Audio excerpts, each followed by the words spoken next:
ಇವತ್ತು ಚಾಮರಾಜನಗರ ಟೌನ್ ಒಕ್ಕಲಿಗರ ಸಂಘ ಮತ್ತು ಎಚ್ ಡಿ ದೇವೇಗೌಡ ಅಭಿಮಾನಿ ಬಳಗದಿಂದ ಇವತ್ತು ಏನು ನಿನ್ನೆ ಐಕ್ಯಲೋಕವನ್ನು ತ್ಯಜಿಸಿದಂತಹ ಶ್ರೀಮಾನ್ ಎಚ್ ಡಿ ದೇವೇಗೌಡರ ಧರ್ಮಪತ್ನಿ ಚಿನ್ನಮ್ಮರವರಿಗೆ ಚಾಮರಾಜನಗರದಲ್ಲಿ ನಾವು ಒಂದು ಭಾವಪೂರ್ವ ಶ್ರದ್ಧಾಂಜಲಿ ಕಾರ್ಯಕ್ರಮವನ್ನು ನಾವು ಏರ್ಪಾಡು ಮಾಡಿದ್ದೀವಿ.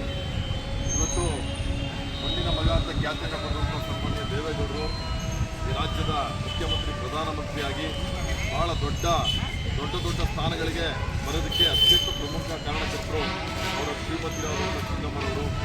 ಸುಮಾರು ಅವರ ದಾಂಪತ್ಯ ಮತ್ತು ದೇವೇಗೌಡರ ಜೊತೆ 72 ವರ್ಷಗಳ ಅವರು ಒಂದು ದಾಂಪತ್ಯ ಜೀವನವನ್ನು ಕಳೆದಿದ್ದಾರೆ.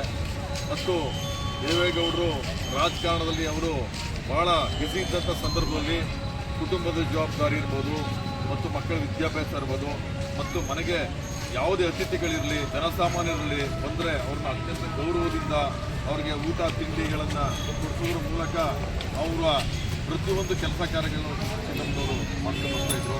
ಇವತ್ತು ಅವರು ಸುಮಾರು ವಯೋಸಹಜ ಕಾಲೆಯಿಂದ ಇವತ್ತು ಅವರು ನಿಧನರಾಗಿದ್ದಾರೆ. ಭಗವಂತ ಅವರ ಆತ್ಮಕ್ಕೆ ಚಿರಶಾಂತಿಯನ್ನು ಕೊಟ್ಟು ಈ ಒಂದು ದುಃಖವನ್ನು ಹೊರತಕ್ಕಂಥ ಶಕ್ತಿಯನ್ನು ಅವರ ಕುಟುಂಬಕ್ಕೆ